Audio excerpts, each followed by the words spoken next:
So to get started, once you have your set up for your virtual studio space, you're now going to find images that you're going to incorporate into your design.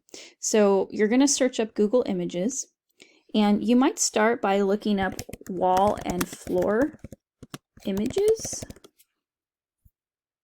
And the reason I would look for that is because for your studio, you're definitely going to need some sort of wall and floor.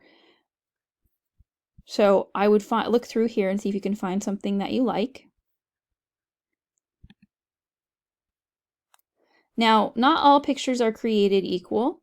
So something that I highly recommend you do is go to your tools and then click on size and then click on large, and that's going to give you higher quality images to work with.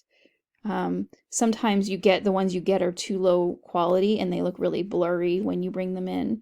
That's why I recommend changing the setting. So let's say you find one that you like,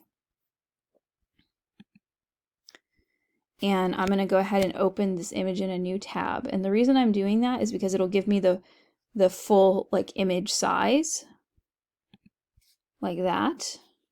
And then I'm gonna save this image as, and I can call this my studio background, and I'm gonna hit save. Now I'm gonna go ahead and add this to my slide as a background.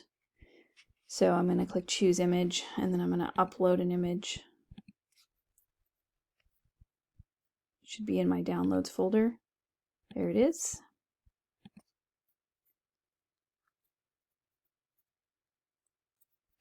And I'm going to hit done. All right, so that's a good start.